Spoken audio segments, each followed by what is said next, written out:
जाति के आधार पर थाने में एफआईआर दर्ज होती है, जाति के आधार पर रेप होता है, जाति के आधार पर बहन बेटे को छेड़ा जाता है। जब इनकी ओर से बच्चे पैदा करें, हमारी ओर से दाई बन के इनके बच्चों की नाल काटती रहे। ये लोग जो गंदी करें, हमारे लोग सफाई करें।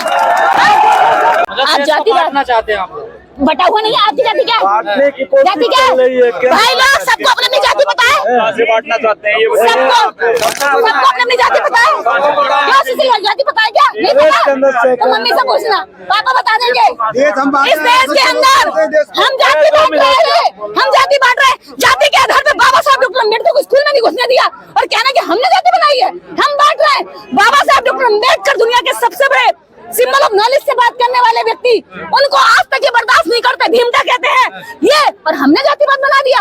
आज भी जाति के आधार पर थाने में एफआईआर दर्ज होती है, जाति के आधार पर रेप होता है, जाति के आधार पर बहन बेटे को छेड़ा जाता है, जाति के आधार पर परमिशन दी जाती है। जाति के आधार पर तो हमें परमिशन नहीं मिली वरना हमारे सवाल ये है ना, आप जाति तक नहीं रुकने वाले ना। आपका प्लान तो बहुत अगला है ना। देखिए बेईमानी जहाँ चले बेईमानी आप यही तो जाति पे नहीं रुकने वाले ना। हम क्यों रुके? हम ये कह रहे हैं जब जाति का शोषण हमने झेला है तो फिर जाति की मलाई और लोग क्यों चाहते हैं?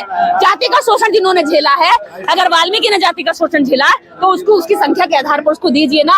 हम तो खुद कह रहे हैं अगर हमारे वाल्मीकि भाई तरक्की करेंगे तो मेरे दिल को सबसे पहले खुशी होगी, उनकी लड़ाई के लिए मैं सबसे आगे खड़ी होंगी। लेकिन बेईमानी करके हमारा भी छीनेंगे, उनका भी छीनेंगे, उनकी बहन बेटी को भी मारेंगे, तो ये बेईमानी हम ऐसे नहीं है। आप बार-बार कहते हैं बेईमानी, कौन कर रहा है बेईमानी आपके? अरे भैया जाति जनसंख्या, आप जातिवार जनगणना करा लीजिए, जो बेईमानी कर रहा है वो निकल। तो होती है SC ST की तो होती है। नीचे करिए, जिसके पास जितनी धन संपत्ति होगी जाति के आधार पर वो निकल कर आ जाएगी। आज भी देश के अंदर 10% लोगों के पास देश की 90% धन संपत्ति जमा है और बाकी 90% तो ये है ना। देखिए तो बाकी यहाँ है ना तुम्हारे तो ईमानदारी से आपकी धन पे है ना, क्यों नहीं होगी भाई? क्या हम खेतों में अभी मिट्टी में लौटते रहे? क्या हम आज भी इनकी गुलामी करते रहे? ये आगे और हमारे लोग इनका सफाया करते रहे? इनकी ओर से बच्चे पैदा करें, हमारी ओर से दाई बन के इनके बच्चों की नाल काटती रहे? ये लोग जो गंदगी करें, हमारे लोग सफाई करें।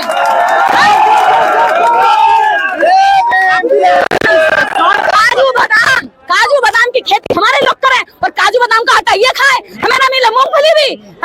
खेतों में मिट्टी में हम लौटे और फल सबसे महंगा और सबसे अच्छी क्वालिटी का ये खाए, हमें मिले सड़ा हुआ। क्यों? देश के बराबर के हकदार हैं हम, कोई भिखारी नहीं है। देश की बराबर की हिस्सेदारी हमारी और हिस्सेदारी की लड़ाई लड़ रहे हैं, हम कोई भीख नहीं मांग रहे। आपकी लड़ाई सरकार से है कि बीजेपी से है, स्वर्ण से, RSS से, किससे? हमारी लड़ाई इस देश के अंदर अन्याय से है, उस बात से है जो यहाँ पर गणेश चतुर्थी के लिए सड़कों को गणेश विसर्जन के लिए पूरी जगह दे देता है, लेकिन हमें परमिशन के लिए जगह नहीं देता है, हमारे शांतिपूर्ण आंदोलन के लिए जगह नहीं देता है। जो इस देश के अंदर एक चुटिया लगा के कहीं कथा कर सकता है तो वो 1 साल के अंदर करोड़पति बन जाता है, लेकिन एक दलित अगर अच्छा सूट भी पहन लेता है तो कहते हैं देखिए ये कितना अमीर हो गया, ये कितना अमीर हो गया, कहाँ से रोटी खा रहा है। ये उनकी पेट में दर्द होता है। उनकी बहन बेटियां राजनीति में सबसे ऊपर राज करती हैं, लेकिन हमारी बहन बेटी जब मुख्यमंत्री बनती है तो कहते हैं चमारी मुख्यमंत्री बनी है।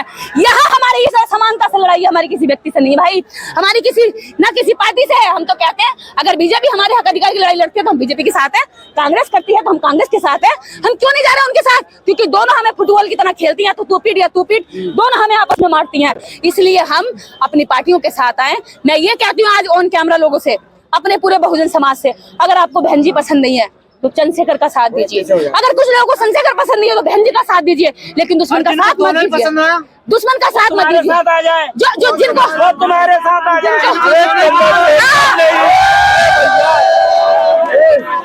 ये भी कहा ऐसे भी लोग हैं भाई, ने एक अच्छा क्वेश्चन किया, ऐसे भी लोग हैं। तो ऐसे लोग फिर जगह जगह पिटेंगे कुटेंगे, उन्हीं के सामने उनके भाइयों को मारा जाएगा और कुछ नहीं कर पाएंगे, क्योंकि जिसके साथ जाते हैं मनुवादी मीडिया कौन है? जीतन राम मांझी कह रहे हैं कि बहुत अच्छा फैसला है।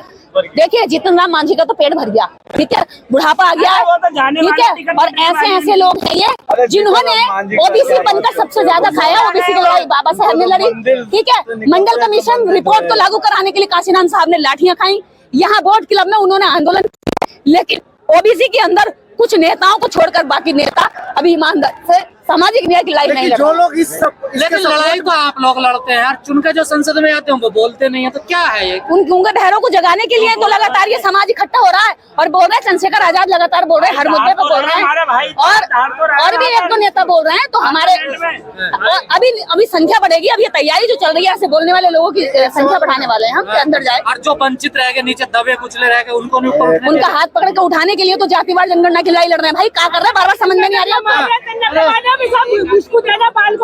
हर जगह आ जाता है। मायावती ने भी मैडम जो लोग इस समर्थन में है, जैसे मायावती हो गई, चिराग पासवान, वो लोग भी तो इस आंदोलन के बारे में भी तो कुछ नहीं बोल रहे हैं। चिराग पासवान, जीतनराम मांझी, चाहे जो भी लोग हैं, वो लोग भी तो इस आंदोलन के बारे में कुछ नहीं बोला कि हाँ जाइए। मायावती भी तो बोलना चाहिए ना कि आप पहुंचे वहाँ पे, कहे नहीं बोल रही है कुछ आकर। इसके पीछे राजनीति है, ठीक है। राजनीति क्या है, क्योंकि नेताओं की अपनी अपनी पार्टियां हैं। नेता अगर पार्टी में रहकर दूसरी पार्टी का समर्थन करेगा तो उसकी पार्टी का क्या अस्तित्व है? तो ये राजनीति को समझिए, लेकिन मैं किसी राजनीतिक पार्टी की सदस्य नहीं हूँ। इसलिए मेरे लिए मायावती, चंद्रशेखर आजाद दोनों मेरे अपने हैं, दोनों सामाजिक लड़ाई के योद्धा हैं और दोनों का मेरा जब भी सामाजिक मुद्दों को लड़ाई मेरे ऊपर फाउंडेशन नहीं है।